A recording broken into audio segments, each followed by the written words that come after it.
الحمد لله رب العالمين والصلاة والسلام على رسول الأمين محمد وآله وصحبه أجمعين وبعد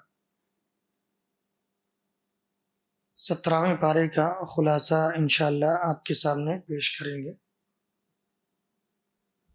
قبل اس کے کہ خلاصہ پیش کیا جائے، دو اہم باتیں ہیں۔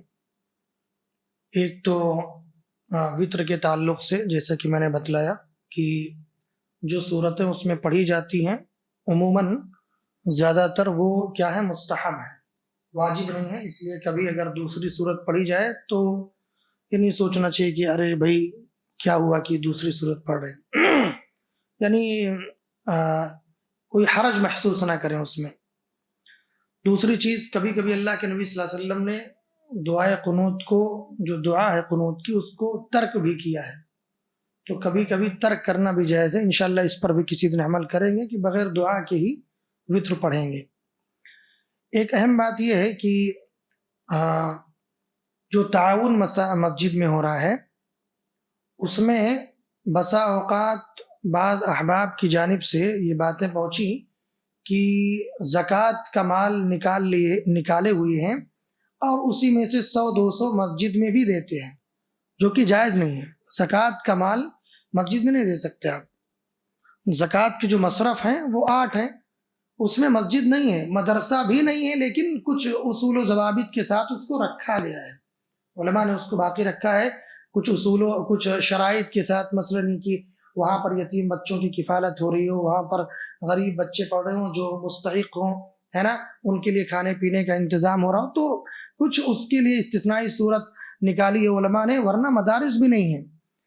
اس لیے جو ہے جب بھی اعلان ہو تو ہمارے احباب جو مرد حضرات ہیں، اسی طرح خواتین حضرات بھی، اگر آپ زیور کا زکوٰۃ نکالی ہوئی ہیں تو جن مسجد کی تعمیر کا اعلان ہو، مسجد کے بنانے کا اعلان ہو، یا اس میں کچھ توسیع کا اعلان ہو، تب آپ وہ زکوٰۃ کا مال نہ دیں۔ جس دن مدرسے کا اعلان ہو، اور وہ بھی ایسے مدارس میں نے کہا کہ کچھ شرائط کے ساتھ جائز ہے، ورنہ درست نہیں ہے وہ بھی ہے، تو اس لیے جو ہے گریز کریں اس سے۔ معلوم ہوا کہ مجھے پتہ چلا ہے کچھ وجوہات یا کچھ ذرائع سے کہ کچھ لوگ جو ہے زکوٰۃ کا مال جیسے نکال دیے ہیں، 1000 روپے یا اسی طرح 3000 4000 ان کا نکلا ہے، تو وہ کیا ہے 500 100 200 کر کے جو ہے مسجد کے تعاون میں دے رہی ہیں، جو کہ غلط ہے، بالکل درست نہیں ہے۔ اس لیے جو ہے اس سے گریز کریں۔ جو اس کا مصرف ہے فقراء مساکین، اور جو پورا ہے نا 8 مصارف اس کے اس سے پہلے بتلائے گئے تھے دروس میں، ان مصرف میں ہی خرچ کیا جائے۔ مسجد کسی بھی صورت مسجد نہیں، یاد رکھیں، کوئی گنجائش ہی نہیں مسجد میں دینے کی۔ واجب زکوٰۃ کی بات کر رہا ہوں میں، صدقے کی نہیں۔ نفلی صدقہ اگر آپ کر رہے ہیں تو کوئی مسئلہ نہیں ہے، بلکہ اس کو تو دینا چاہیے، آپ مسجد میں دیجئے، یا اسی طریقے سے کسی اور کار خیر میں دیجئے، نفلی جو صدقہ ہے۔ لیکن جو واجب زکوٰۃ ہے، جو آپ کے زیورات میں نکلے ہیں، وہ کسی بھی صورت، زیورات میں، یا اسی طرح جو مرد حضرات ان کے تجارت میں، کاروبار میں، مال میں، واجب زکوٰۃ جو 2.5% نکلتا ہے، اس کو آپ 8 مصرف کے علاوہ کسی اور میں نہ دیں۔ جی پارے 17 کا خلاصہ۔ پارے 17 میں 2 صورتیں ہیں، سورہ انبیاء اور سورہ حج۔ سورہ انبیاء میں 5 اہم باتیں آپ کے سامنے رکھیں گے۔ سورہ انبیاء میں اللہ رب العالمین نے اس سورت کی جو شروعات کی ہے، یا اس پارے کی جو شروعات کی ہے، وہ اس آیت سے کی ہے کہ اقترب للناس حسابهم وهم في غفلة معرضون۔ قیامت سے ذکر کیا اس کا۔ اس سورت کی ابتدا ہی اللہ رب العالمین نے قیامت کی ہولناکی سے ذکر کیا، اور یا اس کے علاوہ اگلی جو صورت ہے سورہ انبیاء، اس کا بھی ذکر اسی سے کیا ہے، قیامت کی پس منظر میں، یا یہ کہ قیامت کے وقوع کے بارے میں کہا کہ اقترب للناس حسابهم وهم في غفلة معرضون، یعنی اس آیت میں بتلایا گیا کہ قیامت کا وقوع اور حساب کا وقت بہت قریب ہے۔ قیامت کا واقع ہونا یا قیامت کا وقوع، حساب و کتاب کا وقت بہت قریب ہے، لیکن اس ہولناک دن سے انسان غفلت میں پڑے ہوئے ہیں۔ انسان اس ہولناک دن سے غافل ہے، غفلت میں پڑا ہوا ہے، یعنی کہ گویا کہ اس میں ابھارا گیا، اس میں ایک آپ یہ کہہ سکتے ہیں کچوکا لگایا گیا لوگوں کو، انسانوں کو کہ قیامت کا وقت بالکل قریب ہے، تم خواب غفلت میں ہو، تم نے اس کو دور سمجھا ہے، تم نے اس کو اپنے ذہن و دماغ میں لاتے ہی نہیں ہو کہ وہ تو بہت دور ہے، قیامت ابھی کیا واقع ہونے والی ہے۔ اللہ نے کہا کہ قیامت کا وقت بہت قریب ہے، لیکن انسان جو ہے خواب غفلت میں ہے۔ اسی طریقے سے اللہ رب العالمین نے کچھ آیتوں کے بعد یہ ذکر کیا کہ دنیا میں دائمی زندگی کسی کو نہیں ملی، دنیا میں دائمی زندگی کسی کو نہیں ملی، ہمیشگی والی زندگی کسی کو نہیں ملی۔ دنیا میں ہمیشگی کی زندگی کسی کو کبھی نہیں دی گئی، یہاں تک کہ انبیاء علیہ السلام بھی اس سے مستثنا نہیں ہیں، وہ بھی آئے دنیا میں اور چلے گئے، وہ بھی آئے دنیا میں اور چلے گئے۔ اس سے ان لوگوں کی تردید ہوتی ہے جو یہ کہتے ہیں کہ خضر علیہ السلام کو دنیا میں دائمی زندگی عطا ہوئی ہے۔ نیز شیعوں کے اس عقیدے کی بھی تردید ہوئی جو وہ اپنے 12ویں امام کے غائب ہو جانے اور ان کے زندہ رہنے کے بارے میں رکھتے ہیں۔ ان کا یہ ماننا ہے کہ وہ زندہ ہے 12ویں امام اور وہ غائب ہے، وہ ان کا ظہور ہوگا، امام مہدی جس کو کہتے ہیں ان کا ظہور ہوگا، اور طرح طرح کے عقائد ہیں۔ اللہ تعالیٰ نے اس کی تردید کی ہے، اللہ تعالیٰ کی یہ آیتیں اس کی تردید کرتی ہیں۔ رہا عیسیٰ علیہ السلام کی حیات کا مسئلہ، تو وہ دنیا میں دائمی زندگی نہیں گزار رہے ہیں بلکہ آسمان پر اٹھا لیے گئے ہیں۔ اگر کوئی آپ سے یہ کہے کہ بھئی آپ کہہ رہے ہیں کہ دائمی زندگی کسی کو نہیں، انبیاء کو بھی نہیں ہے، آپ تو کہہ رہے ہیں کہ شیعہ کا جو عقیدہ ہے وہ باطل ہے امام غائب کے تعلق سے، تو عیسیٰ علیہ السلام کے بارے میں کیا خیال ہے؟ تو آپ ان کو یہ کہیں گے کہ ہم نے یہ کہا ہے کہ دنیا میں دائمی زندگی کسی کو نہیں ہے، اور وہ دنیا میں نہیں ہے، ان کو اللہ تعالیٰ نے زندہ آسمان پہ اٹھا لیا۔ وہ آسمان کی اخروی زندگی یا آپ کہہ سکتے ہیں برزخی زندگی، اس کا علم اللہ کو ہے، وہ کس طرح سے گزار رہے ہیں۔ بس اللہ نے ہمیں یہ خبر دی ہے قرآن میں کہ ہم نے ان کو اٹھا لیا، بل رفعہ اللہ الیہ، بلکہ اللہ نے اس کو اپنی طرف اٹھا لیا۔ پارے 6 کے اندر اللہ نے اس کا ذکر کیا۔ تو جب اللہ نے ان کو اپنے اوپر اٹھا لیا، اپنے پاس اٹھا لیا، وہ بھی زندگی کی حالت میں، زندہ حالت میں، اب وہ کس طرح زندگی گزار رہے ہیں اس کا علم ہمیں نہیں ہے، بس وہ اٹھا لیے گئے ہیں۔ اس لیے عیسیٰ علیہ السلام کا مسئلہ لوگوں سے یا جو امام غائب کہہ رہے ہیں ان سے مختلف ہے۔ یہاں تک کہ اہل سنت والجماعت کے اندر جو اپنے آپ کو اہل سنت والجماعت کہتے ہیں، بعض ایسے لوگ ہیں یا ایک فرقہ ایسا ہے، ان کی بھی تردید ہے جو لوگ یہ مانتے ہیں کہ اللہ کے نبی صلی اللہ علیہ وسلم زندہ ہے بالکل دنیا کی طرح، بالکل دنیا کی طرح۔ وہ ان کی زندگی ہے، برزخی زندگی، ان کا علم اللہ کو ہے کہ وہ کس طرح سے زندہ ہے اور کس طرح سے اللہ رب العالمین ان کو زندہ رکھا ہے، اس کا علم۔ کہتے پردہ فرما گئے، اللہ کے نبی صلی اللہ علیہ وسلم کی موت ہوئی ہی نہیں، جبکہ اللہ تعالیٰ نے قرآن مجید میں کئی مقامات پر فرمایا۔ یہاں پر بھی دیکھیں، کہتے ہیں وَمَا جَعَلْنَا لِبَشَرٍ مِّن قَبْلِكَ الْخُلْدَ أَفَإِن مِّتَّ فَهُمُ الْخَالِدُونَ كُلُّ نَفْسٍ ذَائِقَةُ الْمَوْتِ وَنَبْلُوكُم بِالشَّرِّ وَالْخَيْرِ فِتْنَةً وَإِلَيْنَا تُرْجَعُونَ۔ کہا کہ فرمایا کہ ہم نے آپ سے پہلے کسی بھی انسان کو ہمیشگی کی زندگی نہیں دی۔ اے نبی، آپ سے پہلے ہم نے کسی کو ہمیشگی کی زندگی نہیں دی۔ أَفَإِن مِّتَّ فَهُمُ الْخَالِدُونَ، اگر آپ کو موت آ جائے گی تو کیا یہ زندہ رہنے والے ہیں؟ یعنی ان کو بھی موت آئے گی اور آپ کو بھی موت آئے گی۔ ان سے مراد مشرکین، کفار اور یہود نصارہ جو بھی ہیں، سارے ہیں، ان کو بھی موت آئے گی اور آپ کو بھی موت آئے گی۔ یعنی اللہ تعالیٰ نے صاف الفاظ میں واضح کر دیا، اور کئی مقامات پر فرمایا، یہی نہیں اس کے علاوہ بھی فرمایا سورہ زمر میں انک میت وانہم میتون، اے نبی آپ کو بھی موت آئے گی اور ان کو بھی موت آئے گی۔ تو کہا کہ ہم نے آپ سے پہلے کسی کو ہمیشگی کی زندگی نہیں دی، آپ کو بھی موت آئے گی، ان کو بھی موت آئے گی۔ اس کے بعد کہا کل نفس ذائقۃ الموت، اور پھر پہلے کہا کہ آپ کو اور ان کو، تو ایک مخصوص لوگ تھے، آپ اللہ کے نبی صلی اللہ علیہ وسلم، اور مخصوص یعنی کفار و مشرکین ہے نا، یا یہود نصارہ جو بھی ہیں اس زمانے میں، تو جو بھی اسلام کے مخالف تھے وہ سارے اس میں شامل ہیں، تو ایک مخصوص لوگ تھے۔ اگلی آیت میں کہہ دیا کل نفس ذائقۃ الموت، ہر نفس کو موت کا مزہ چکھنا ہے۔ اب سارے آگے اس میں ہر جاندار یعنی ہر وہ چیز جس میں جان ہو اس کو موت آنی ہے، اس کو موت آنی ہے۔ کل نفس ذائقۃ الموت۔ اس کے بعد کیا وَنَبْلُوكُم بِالشَّرِّ وَالْخَيْرِ فِتْنَةً وَإِلَيْنَا تُرْجَعُونَ۔ اور ہم شر اور خیر کے ذریعے، کبھی برائی کے ذریعے، کبھی اچھائی کے ذریعے تم کو آزماتے ہیں. کبھی اللہ تعالیٰ موت کے ذریعے آزماتا ہے، کبھی جو ہے زندگی کے ذریعے، کبھی برائی کے، کبھی اچھائی، کبھی بھلائی، کبھی نیکی. ہر اعتبار سے اللہ رب العالمین ہمیں آزماتا ہے. اس لیے اس آزمائش کے لیے تیار رہنا چاہیے. پہلے تو یہ دعا کرنا چاہیے کہ اللہ تعالیٰ ہمیں آزمائش میں نہ ڈالے. ہمیشہ یہ دعا ہونی چاہیے کہ اللہ تعالیٰ ہمیں آزمائش میں نہ ڈالے. پتہ نہیں اللہ تعالیٰ آزمائش میں ڈال دے اور ہم اس کے آزمائش میں کھڑے نہ اتر سکے تو پھر کیا ہوگا ہمارا. اس لیے ہمیشہ یہ دعا کرنی چاہیے کہ اللہ تعالیٰ تو ہمیں آزمائش سے بچائے رکھ. ہم اس کی طاقت اور سکت نہیں رکھتے ہیں کہ تیری آزمائش میں ہم کھڑے اتریں گے. اس لیے پروردگار تو ہمیں اپنی آزمائشوں سے بچائے رکھ. اس کے بعد اللہ رب العالمین نے فرمایا ابراہیم علیہ السلام کا اپنی قوم پر حجت قائم کرنا. اس کا بھی ذکر اللہ رب العالمین نے کیا ہے. انہوں نے کیسے اپنے قوم پر حجت قائم کی، کیسے دلیل پیش کی، کیسے ان کو دعوت دی. معروف واقعہ ہے، اس کی تفصیل میں نہیں جاؤں گا، مختصر بتا دیتا ہوں.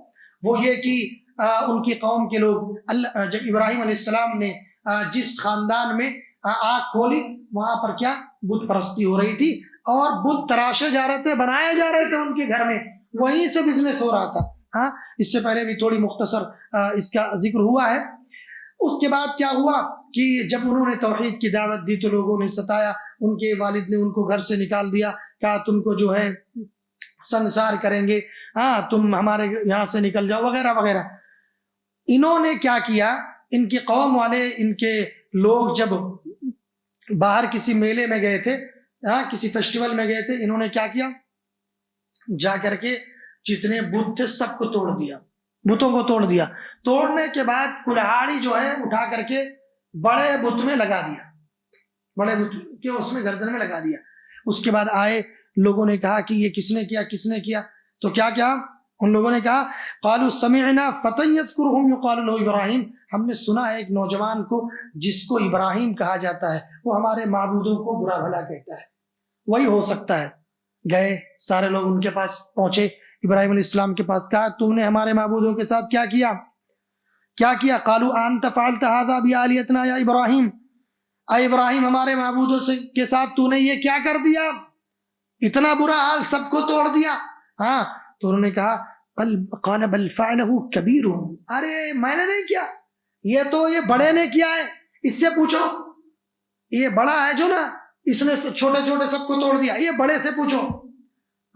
پریشان، حیران، یہ کیسے ہو سکتا ہے بھائی. اب دیکھیے یہاں پر دعوت دینے کا انداز، کیسے لوگوں کو دعوت دی جاتی ہے، ابراہیم علیہ السلام نے بھی سکھایا کہ دیکھیے کیسے دعوت دی. کہا قال كبيرهم بل فعله كبيرهم هذا فاسألوهم إن كانوا ينطقون، تم ان سے پوچھو اگر یہ بول رہے ہوں، ان سے پوچھو اگر یہ بولنا جانتے ہو تو ان سے پوچھ لو انہوں نے مارا کہ نہیں مارا. اچھا ایک بات یہاں پر اور بھی تھی، وہ یہ تھی کہ یہ تو بول سکتے ہو تو بولے، اگر نہیں مارا ہے تو کم سے کم اپنا دفاع تو کر دے کہ ہم نے نہیں مارا ہے، اور بتا دے کہ کس نے مارا ہے، یہ تو کر دے. قال بل فعلوا كبيرهم هذا فاسألوهم إن كانوا ينطقون. انہوں نے کہا کہ بھائی وہ تو بول نہیں سکتے. اب یہاں پر ان کو جواب مل گیا جو اپنے والد کو انہوں نے کہا تھا، یا ابتی لم تعبد ما لا يسمع ولا يبصر ولا يغني عنك شيئا، اے میرے ابا جان آپ ایسی چیزوں کی عبادت کیوں کرتے ہیں جو نہ سنتے ہیں، نہ جو بولتے ہیں، نہ جو دیکھتے ہیں، نہ تمہیں بے نیاز کر سکتے ہیں، تمہیں کوئی فائدہ پہنچا سکتے ہیں، کوئی نقصان نہیں پہنچا سکتے، تم ایسے بتوں کی، ایسے چیزوں کی عبادت کیوں کرتے ہو. یہ ایک موقع مل گیا، بھائی بول نہیں سکتے. اور دوسری بات یہ، وہ معبود ہے کیا معبود جو اپنی حفاظت نہ کر سکے، بھائی جب توڑ رہے تھے اگر وہ گاڈ اور خدا ہوتے تو حفاظت کر لیتے. یہ جو دلیلیں ہیں، یہ جو دلیل ہے بڑی زبردست آج کل کے ماحول کے لیے بھی ہے. لیکن مسئلہ یہ کہ ہم ایسے ملک میں رہتے بستے ہیں جہاں پر ان دلیلوں اس طرح کی دلیلیں پیش نہیں کر سکتے، کرنا بھی نہیں چاہیے. البتہ سوشل میڈیا وغیرہ پر کچھ تہوار وغیرہ میں آپ نے دیکھا ہوگا کہ کس طرح سے حالت ہوتی ہے ان کو ڈبونے کے، جب ان کو ڈبویا جاتا ہے اور پھر جب پانی نیچے اتر جاتا ہے تو کنارے پر ساحل سمندر پر وغیرہ وغیرہ کیا حالات ہوتے ہیں. ہاں، اس میں بھی عقل رکھنے والے جو لوگ اگر سوچیں، عقل سلیم رکھیں، غور کریں تو انہیں خود اندازہ ہو جائے گا کہ بھائی ہم کس کی عبادت کر رہے ہیں. اس کی کہ وہ یہاں پر پڑا ہوا ہے، وہاں پر پڑا ہوا ہے، اس طرح سے بے حرمتی، اس کی ہم عبادت کر رہے ہیں، پوجا کر رہے ہیں کہ وہ ہمارا سب کچھ کرنے والے ہیں. یہ حال ہے اور وہ اپنی حفاظت نہیں کر پا رہے. اگر اس پر غور و فکر کریں عقل سلیم اگر اللہ تعالیٰ دے دے تو آپ دیکھیں ماجرا ہی بدل جائے گا بالکل مکمل طریقے سے. تو بہرحال اس کا ذکر اللہ رب العالمین نے کیا ہے. اس کے بعد ان کی سزا کا بھی ذکر کیا کہ ان لوگوں نے جو ہے کیا کیا، ابراہیم علیہ السلام کو وہ آگ جلائی، آگ میں ڈال دیا. اس کے بعد اللہ تعالیٰ نے کیا کہا، قُلْ لَا يَا نَارُ كُونِي بَرْدًا وَسَلَامًا عَلَىٰ إِبْرَاهِيمَ، اے آگ تو ابراہیم پر ٹھنڈی ہو جا اور سلامتی والی ہو جا.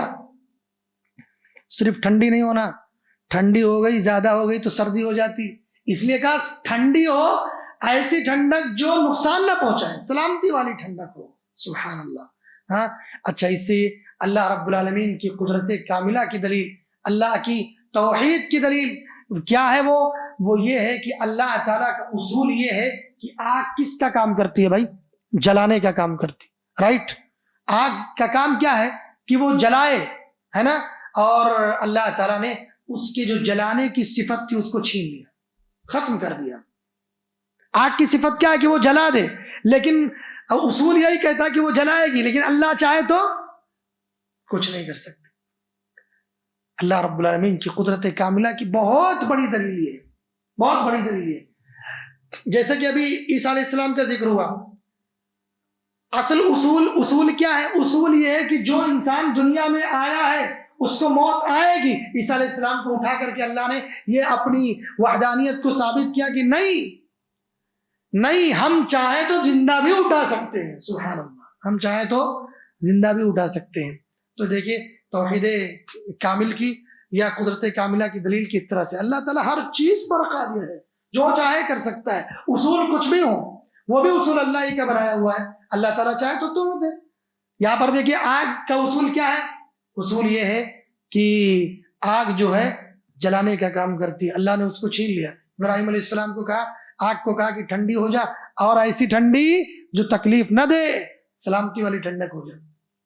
ایسے ہی آپ جب قرآن قیامت کے بارے میں، قیامت کی بات ذرا لمبی ہو گئی، قیامت کے بارے میں جب آپ پڑھتے ہیں تو اس میں کیا کہتے ہیں کہ اللہ تعالیٰ جو ہے جہنم کے بارے میں جب آپ پڑھتے ہیں تو اس میں یہ کہ کھولتا ہوا پانی ہوگا، پانی میں آگ جلے گا. حالانکہ ممکن نہیں ہے، اگر ہم دنیاوی اعتبار سے دیکھیں تو کہیں گے پانی آگ الگ الگ چیزیں ہیں، لیکن اللہ رب العالمین اس کی قدرت میں ہے بھائی، وہ پانی میں آگ لگا سکتا ہے، اس میں کون سی بڑی بات ہے؟ اس کے لیے کوئی بعید بات نہیں ہے، اس کے لیے کوئی بعید بات نہیں ہے. اصول کے خلاف، یعنی اللہ تعالیٰ جو چاہے کر سکتا ہے. اصول یہ ہے کہ آگ اور پانی جمع نہیں ہو سکتے، لیکن اللہ نے قرآن میں کہا ہے، قیامت کے ہولناکیوں کا ذکر کرتے ہوئے، جہنم کا ذکر کرتے ہوئے کہا کہ بھائی پانی آگ اگلے گی تو اگلے گی. اللہ نے کہا ہے تو اگلے گی، ہے نا؟ تو یہ اللہ تعالیٰ جو چاہے کر سکتا ہے، ہر چیز پر قادر ہے. چونکہ یہ اس کا نام سورۃ الانبیاء ہے، اس میں کئی سارے انبیاء کا ذکر ہوا ہے. اس میں سے ایوب علیہ السلام کا بھی ذکر ہوا ہے. وہ بیمار تھے، کسی بیماری میں مبتلا تھے، تو انہوں نے اپنے رب سے دعا کی. الگ الگ بیماریاں لوگ بتاتے ہیں لیکن صحیح تعین نہیں ہے، بس یہ ہے کہ ان کو کوئی تکلیف تھی، کوئی بیماری تھی، اور انہوں نے اللہ تعالیٰ سے دعا کی. اللہ تعالیٰ نے سن لیا اور ان کو شفا دے دیا. کیا وَأَيُّوبَ إِذْ نَادَىٰ رَبَّهُ أَنِّي مَسَّنِيَ الضُّرُّ وَأَنْتَ أَرْحَمُ الرَّاحِمِينَ. اگر آپ دعا کرنا چاہیں تو شروع کا ٹکڑا ہٹا دیں، وَأَيُّوبَ إِذْ نَادَىٰ رَبَّهُ أَنِّي مَسَّنِيَ الضُّرُّ سے إِنِّي مَسَّنِيَ الضُّرُّ وَأَنْتَ أَرْحَمُ الرَّاحِمِينَ کر کے دعا کر سکتے ہیں. إِنِّي مَسَّنِيَ الضُّرُّ وَأَنْتَ أَرْحَمُ الرَّاحِمِينَ، پروردگار مجھے تکلیف پہنچی ہے، میں پریشان ہوں، میں بیمار ہوں، اور تو ارحم الراحمین ہے، تو رحم کرنے والا ہے. لہذا تو مجھ پر رحم فرما دے، میری تکلیفوں کو دور کر دے، میری پریشانیوں کو دور کر دے. اس طرح انہوں نے دعا کی، اللہ نے جواب دیا. فاستجبنا له فكشفنا ما به من ضر، ہم نے اس کی دعا کو سن لیا، قبول کر لیا اور اس کی تکلیف کو دور کر دیا، اس کی تکلیفوں کو دور کر دیا.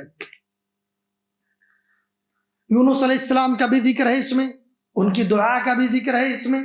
یونس علیہ السلام جو اپنی قوم سے ذرا ناراض ہو کر کے چلے گئے تھے، اللہ تعالیٰ نے ان کو کیا کیا، وہ جو ہے سمندر میں ڈلوا دیا. وہ پورا واقعہ ہے کہ کس طرح سے سمندر میں ڈالا گیا. اس کے بعد مچھلی نے ان کو نگل لیا، اللہ کا حکم تھا، مچھلی نے نگل لیا، نگل کر کے اللہ کے حکم سے لا کر کے ساحل سمندر پر اس نے ڈال دیا. وہاں اللہ نے ایک پودا اگا دیا جس سے وہ پھل کھاتے تھے اور اس کا سایہ لیتے تھے. اللہ تعالیٰ نے ان کا ذکر کیا، انہوں نے کیا دعا کی، لا الہ الا انت سبحانک انی کنت من الظالمین. یہ نوح علیہ السلام کی، یونس علیہ السلام کی دعا ہے، لا الہ الا انت سبحانک انی کنت من الظالمین. جب انہوں نے دعا کی، اللہ نے کیا جواب دیا، فاستجبنا له ونجیناہ من الغم، ہم نے تو اس کی دعا کو سن لیا، قبول کر لیا اور اس کو غم سے نجات دے دیا، غم سے، اس کی تکلیف سے نجات دے دیا. وَكَذَلِكَ نُنْجِي الْمُؤْمِنِينَ، ہم اسی طرح مومنوں کو بھی نجات دیتے ہیں، اسی طرح مومنوں کے بھی غموں کو دور کرتے ہیں، ان کی بھی پریشانیوں کو دور کرتے ہیں. شرط یہ ہے کہ دل سے پکارا جائے، شرط یہ ہے کہ دل سے رب سے دعا کی جائے، ندا لگائی جائے. اب آپ دیکھیں اللہ رب العالمین نے کہاں سے یونس علیہ السلام کی بات سنی. ظاہر سی بات ہے سمندر میں رات بھی رہی ہوگی، جب سمندر میں تھے اس وقت دن اور رات سارے چل رہے تھے. آپ رات کی تاریکی، سمندر کی تاریکی، اس کے نیچے، پھر وہاں مچھلی کے پیٹ کی تاریکی، وہاں سے اپنے رب کو پکارا، اللہ نے سن لیا. اور یہاں ہم کہہ رہے ہیں ہم کو وسیلے کی ضرورت ہے. وسیلے کی بھی تردید ہے اس میں جو ناجائز وسیلہ لوگ لگاتے ہیں اس کی تردید ہے اس میں. یونس علیہ السلام نے کس کا وسیلہ لگایا تھا بتائیے ہم کو. ابھی جو ہے ان کا بھی ذکر آیا ایوب علیہ السلام کا، انہوں نے کس کا وسیلہ لگایا تھا، انی مسنی الضر وانت ارحم الراحمین. کوئی وسیلہ نہیں بھائی. یہاں پر دیکھیں یونس علیہ السلام نے وہاں سمندر کے اندر مچھلی کے پیٹ میں کس بابا کو بلائے تھے بھائی، کس فقیر کو بلائے تھے انہوں نے، جب کوئی بھی نہیں تھے. تب اللہ نے سنا. آج اللہ نہیں سن سکتا کیا؟ نعوذ باللہ. کیا ہمارا عقیدہ اتنا برا ہو گیا اللہ کے تعلق سے، اتنے بدگمان ہو گئے کہ اللہ ہمارا ڈائریکٹ نہیں سن سکتا؟ کیا اس پر قادر نہیں ہے وہ؟ ابھی ہم نے اس کی قدرت کاملہ کی کئی ساری دلیلیں پیش کی، کہ وہ صفتوں کو چھین لیتا ہے. ابراہیم علیہ السلام کو کہاں سے بچایا؟ آگ سے بچا لیا. یونس علیہ السلام کا ذکر آیا، ایوب علیہ السلام کا ذکر آیا، اور کئی سارے ایسے واقعات ہیں، کئی سارے انبیاء کا ذکر ہے قرآن مجید کے اندر. اور آپ کہہ رہے ہیں کہ ہم جو ہے اللہ ہمارا سن ہی نہیں رہے. نعوذ باللہ، وہ سننے پر قادر ہی نہیں ہے جب تک ہم کسی کے وسیلے سے نہیں جائیں گے. یہاں جو ہے یونس علیہ السلام کا واقعہ اس بات کی دلیل ہے کہ جتنے ناجائز وسیلے ہیں ان کی ضرورت نہیں ہے. انشاءاللہ اگر یونس علیہ السلام کی دعا کو سمندر کی تاریکی پھر مچھلی کے پیٹ کے اندر سے اگر پروردگار سن سکتا ہے تو ہماری دعائیں کیوں نہیں سن سکتا؟ ہماری دعائیں ضرور سنے گا انشاءاللہ. بس دل سے پکارا جائے، اپنے رب کو دل سے یاد کیا جائے. پکارو تو صحیح. اللہ تعالیٰ تو، اب بات دوسری طرف نکل گئی، بہرحال اللہ تعالیٰ تو جو ہے سمائے دنیا پر آ کر کے ہر رات آ کر کے آخری پہر پکارتا ہے، کہتا پکارو، ہمیں پکارو، ہم سننے کے لیے آئے. کون ہے جو ہمیں پکارے ہم اس کی پکار کو سنیں؟ کون ہے جو ہم سے مانگے ہم اس کی مانگ کو پوری کریں؟ اللہ تعالیٰ خود آ کر کے پکار رہا ہے. فجر سے پہلے کا جو وقت ہے، اس وقت میں، سحری کے وقت میں، تو ایسے وقت میں ہمیں اللہ کو یاد کرنا چاہیے، پکارنا چاہیے. اللہ تعالیٰ ہماری دعاؤں کو سنتا ہے. اللہ تعالیٰ سے دعا ہے کہ اللہ تعالیٰ کئی بھی باتوں پر عمل کرنے کی توفیق عطا فرمائے. اللہ تعالیٰ ہم تمام لوگوں کو زیادہ سے زیادہ قرآن مجید سے جڑنے اور پھر اسی کے مطابق زندگی گزارنے کی توفیق عطا فرمائے. آمین. السلام علیکم. جی